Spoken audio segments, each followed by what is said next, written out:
Level 1, the ghost upload. You're sitting in a 2019 Civic in the In-N-Out parking lot on Sepulveda at 1:47 a.m., refreshing YouTube Studio on a cracked iPhone 12. The number hasn't moved. 214 views in 72 hours. You spent 11 hours editing that video. 11 hours for $0. Because 3 weeks ago, YouTube stripped your channel of monetization, and the email didn't even tell you why. Just a cold, automated paragraph about repeated violations of our advertiser-friendly content guidelines. No appeal, no human, just a system that decided you don't exist anymore. Right now, you're doing the math. Rent on your studio apartment in North Hollywood is $1,875, due in 9 days. Your savings account has $312.40. You haven't told anyone you're broke because your Instagram still shows the setup, the RGB lights, the dual monitors, the Shure SM7B mic you bought on Affirm,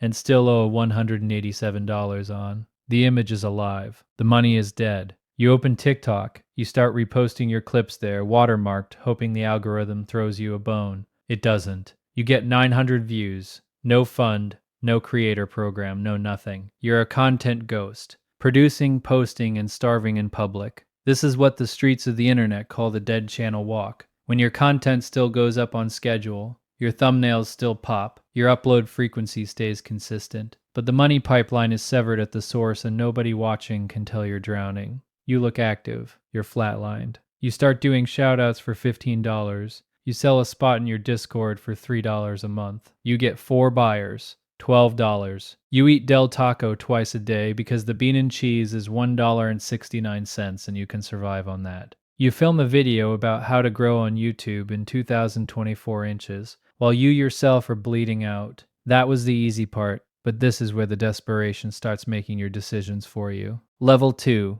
the clout borrower. You start commenting on every major creator's posts, not fan comments, strategic, calculated engagement bait designed to ride their algorithm wave. You reply to Mr. Beast. You quote tweet Kai Cenat clips. You make reaction content to whatever's trending, not because you care, but because the alternative is silence, and silence means zero. You slide into DMs of mid-tier creators, channels with 50k to 200k subs, pitching collabs that are really just you begging to appear on their platform because yours is a corpse with a heartbeat. Most leave you on read. 2 respond. One wants $500 for a feature. The other wants you to edit 3 of his videos for free in exchange for a shoutout in his community tab. You take the second deal. You spend 22 hours over 4 days editing his content. Content that gets monetized. Content that earns him $1,400 in AdSense, while you get a single sentence in a community post that drives 38 subscribers to your dead channel.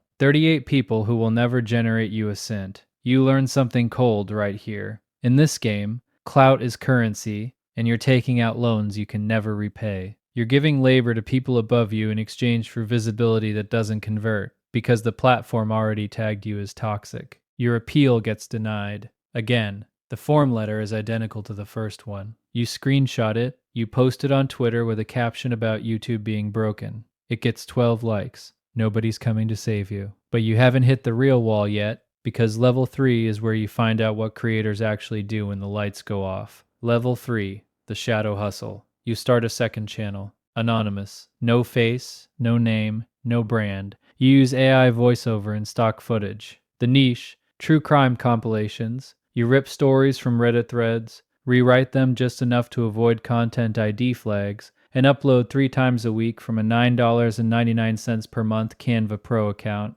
This channel hits 1,000 subscribers in 40 days. You apply for monetization under a different Gmail, different phone number, different everything. You use your cousin's address in Bakersfield for the AdSense verification. This is technically against terms of service. You know that. You do it anyway because $1,875 rent doesn't negotiate. The channel gets approved. Your first month's payout, $347.12. It's not life-changing, but it's oxygen. Now you're running 2 channels. One is your face, your brand, your dead demonetized identity that still uploads because you need the illusion of relevance. The other is your ghost, faceless, profitable, and built on a foundation of policy violations that could collapse any second. You start waking up at 5:30 a.m. to batch produce content before your part-time shift at a warehouse in Sun Valley that pays $18.50 an hour. You edit on your lunch break. You upload from the parking lot. You haven't been to the gym in 3 months. Your eyes burn from screen fatigue. You eat standing up. This is the burner account life, the unspoken rule every demonetized creator eventually learns. Your real name is a liability, your face is a flag, and the only way to survive on this platform is to become nobody. Your authentic self got punished. Your anonymous ghost gets paid. But running two lives has a cost, and you're about to find out what it is when the algorithm starts playing both sides. Level 4, the algorithm mercenary. The ghost channel is growing. 11,000 subscribers. Revenue, $2,100 per month. You quit the warehouse. You tell people you're doing YouTube full-time again. You don't tell them which channel. You don't tell them it's faceless. You don't tell them you're narrating stories about missing persons in Riverside County, using an AI voice that sounds like a 45-year-old detective from Baltimore. You learn the algorithm's pressure points. You study retention graphs like a surgeon studies MRIs. You know that a 2.7-second hook with a specific visual pattern,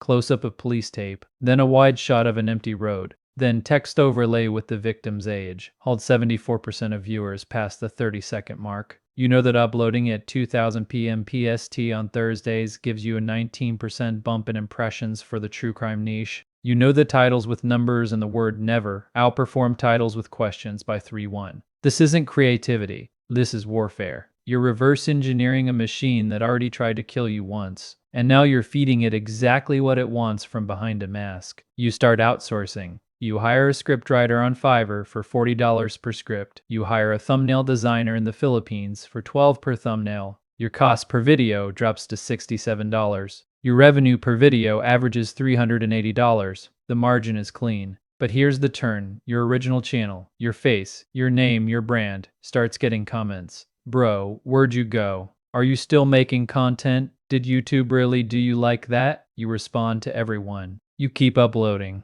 You keep performing the role of the struggling creator because the sympathy narrative is its own form of engagement. People love watching someone fight the system. You're playing two characters now, the martyr and the ghost. One earns you pity, the other earns you rent. Most creators burn out here, except you're about to discover that the real money on YouTube has nothing to do with AdSense, and everything to do with people who want to buy what you've built. Level 5, the brand dealer. A company reaches out, not a sponsor, a channel buyer. There's a network of faceless channel brokers operating out of Discord servers and Telegram groups, and they've noticed your ghost channel's metrics. They offer you $38,000 to sell the channel outright. Clean transfer. They'll change the branding, keep the subscriber base, and start uploading their own content to your monetized shell. You don't sell. Instead, you learn the game. You start building channels specifically to flip. You create a faceless finance channel, a faceless motivation channel, a faceless luxury lifestyle channel that's nothing but drone footage of Dubai set to royalty-free music with AI voiceovers saying things like, "This is what $40 million buys you." Each one costs you about $400 to build to monetization. Each one sells for $8,000 to $25,000 depending on niche, subscriber count, and monthly revenue. In 6 months, you flip 4 channels. Total revenue, $71,000. Cash, wired to a business checking account you opened under an LLC registered in Wilmington, Delaware, because a guy in a Discord group told you that's what everyone does. You're not a YouTuber anymore. You're a channel manufacturer. You're running a digital chop shop out of a 1-bedroom in Koreatown, building content vehicles, painting them clean, and selling them to buyers in Dubai, London, and Sao Paulo who want monetized American channels because US CPMs pay 4x what their local markets pay. Your original channel, the one with your face, the one that got demonetized, still uploads every Tuesday. 4,200 subscribers. You film those videos in 45 minutes now. You don't edit them. You just talk into the camera about the grind and staying consistent. The comments say you're inspiring. You feel nothing. You're pulling in more money than you ever made when you were monetized. But the infrastructure you've built is held together by terms of service violations, fake identities, and a supply chain of freelancers who don't know each other's names. That felt like the ceiling. It's the floor. because the level above you involves people who don't just sell channels, they sell the creators themselves. Level 6, the Pup Master. You meet a man named Derek at a creator meetup in a rooftop bar on Spring Street in DTLA. Derek doesn't make content. Derek manages talent. Except manages is a generous word for what Derek does. Derek finds demonetized creators, people exactly like you were at level 1, and puts them back to work. He bankrolls their production. He gives them equipment, scripts, editing teams, and a studio and a warehouse near the port of Long Beach. In exchange, he owns 70% of the channel's revenue, holds the AdSense login, and keeps the creator on a monthly draw of $2,500 regardless of what the channel earns. Some of these creators are making Derek $15,000 a month. They see $2,500. They think they're being rescued. They're being farmed. You don't work for Derek. You become Derek. You recruit 3 demonetized creators. You find them the same way Derek found you. In comment sections, in Reddit threads about YouTube demonetization, in the DMs of people posting their appeal rejection screenshots. They're desperate. They're talented. They just need someone to rebuild the pipeline. You set them up. New channels. New branding. Monetization under your LLC. You give them $2,000 a month each, and a vague promise of revenue sharing once we scale. You provide the editors, the thumbnails, the upload schedule. They provide the face and the voice. Combined, your 3 puppet channels generate $28,000/month in AdSense and sponsorship revenue. After paying your creators, editors, and overhead, you net $16,400/month. You move to a 2-bedroom in Silver Lake. You lease a black Model 3. You eat at Bestia on Fridays. You never appear on camera. Your face is nowhere. Your name is nowhere. The creators you manage don't fully understand the structure they're inside of. They think they're partners. They're employees who don't get benefits. And the original channel, your channel, the one with your face, hasn't uploaded in 3 months. Nobody noticed. This is comfortable. This is dangerous. Because the level above this is where the real predators operate. And you're about to find out you've been playing a local game in a global operation. Level 7. The network archit stacked. You get approached by a media company registered in Singapore that operates a multi-channel network managing 340 YouTube channels across 12 countries. They've been watching your operation. They want to absorb it. The offer. They'll roll your puppet channels into their network, handle all monetization disputes, provide legal cover for the AdSense structures, and give you a flat $42,000/month management fee. In exchange, you keep recruiting creators, keep building channels, and keep feeding content into their pipeline. You become a regional node in a global machine. You fly to a meeting in a high-rise in Century City. The conference room has a view of the 405. The people across the table wear Brunello Cucinelli and speak in terms like content velocity and audience arbitrage. They show you dashboards tracking 340 channels in real time, revenue per minute, retention curves, CPM fluctuations by time zone. You sign. Now you're managing a West Coast operation that spans 14 channels, 7 creators, 4 editors, and 2 thumbnail designers. Your monthly overhead is $31,000. Your network fee is $42,000. Your side revenue from channel flipping is another $12,000. Total monthly take, approximately $23,000 after expenses. Annual $276,000. You hire an accountant. You form a second LLC. You start paying quarterly taxes. You buy a condo in Glendale. Cash offer, $485,000, a 1-bedroom with a parking spot. You tell your family you work in digital media. They don't ask questions. But here's what keeps you up at 3:14 a.m. Every dollar you earn sits on top of a platform that already proved once at level 1, in that in-out parking lot on Sepulveda, that it can cut you off without warning, without explanation, and without appeal. You don't own the platform. You don't own the algorithm. You don't own the monetization pipeline. You rent it, and the landlord has already evicted you once before. You start having contingency nightmares. What happens when YouTube changes its MCM policies? What happens when they audit the AdSense accounts and find the Bakersfield address? What happens when one of your puppet creators realizes they're generating $14,000 a month and only seeing $2,000? The answer to all 3 is the same. Everything collapses overnight and you can't stop it. You thought this level was the top. It's not. Because above you, there's a rank where the money is so insulated from the platform that YouTube itself becomes irrelevant. And the cost of reaching it is everything you recognize about yourself. Level 8. The content cartel boss. You stop thinking about YouTube. You start thinking about attention. You use your network infrastructure to build a media holding company. You acquire 3 newsletters, 2 podcasts, and a membership community. You launch a paid Discord with tiered access, $29/month for general, $149/month for inner circle, $499/month for direct mentorship calls that you delegate to your level 6 puppet creators because you haven't spoken to a subscriber in 8 months. Your YouTube channels are now just the top of the funnel. They exist to drive traffic into ecosystems you own. The ad revenue is secondary. The real money is in info products, affiliate deals, and brand licensing. You sell a course called the Demonetized Blueprint for $997. It teaches creators how to recover from demonetization. You've sold 420 quote copies. That's $410,764. The irony isn't lost on you. It just doesn't matter. You move operations to a leased office in El Segundo, 3 employees, W-2s, health insurance you never use because you haven't seen a doctor in 2 years, despite the chest pains and the tinnitus from 16-hour days wearing AirPods. Your annual revenue across all entities, $1.2 million.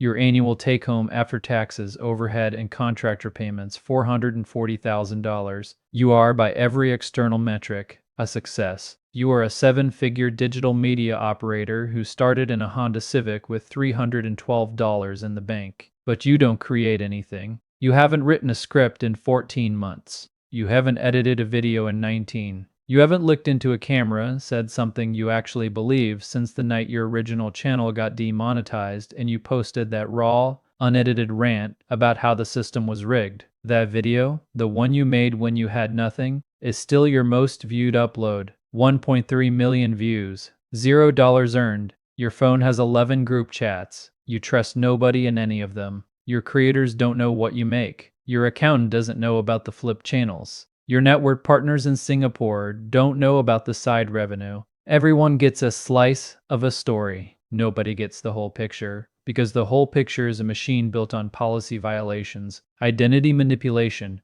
and the labor of people who don't understand the structure they're standing inside. You are untouchable. You are also completely alone. You go weeks without a conversation that isn't transactional. You eat alone at your desk. You watch your own old videos sometimes, the ones from level 1, the ones where you were broke and hungry and making content because you actually had something to say, and you feel a sensation you can't name. It's not nostalgia, it's grief. You're mourning a version of yourself that YouTube killed and that you buried. Level 9, the system. You're no longer a person in this ecosystem. You're a function. You're the system that processes naive creators, extracts their output, monetizes their identity, and discards them when they burn out or wise up. You've become the exact machine that demonetized you. And the proof is sitting in your DMs right now. A 22-year-old kid from Fresno, 3,800 subscribers, just got demonetized. He's posting screenshots of his rejection email, the same cold, automated paragraph you got 4 years ago. He's asking for advice. He's asking how you made it. He's asking what the first step is. You read his message. You recognize every word because you wrote those same words in 2020, sitting in a parking lot with 312 to your name and a phone that was about to die. You know exactly what's going to happen to him. He's going to enter the dead channel walk. He's going to borrow clout. He's going to build burner accounts. He's going to learn the algorithm's pressure points. He's going to sell channels, manage creators, sign with networks, and build an empire on a foundation of sand. And one day he's going to sit in a leased office in El Segundo, alone, watching his old videos and wondering where the person in them went. You type back, "I got you, bro. Let's jump on a call." The machine doesn't stop. It just finds new fuel.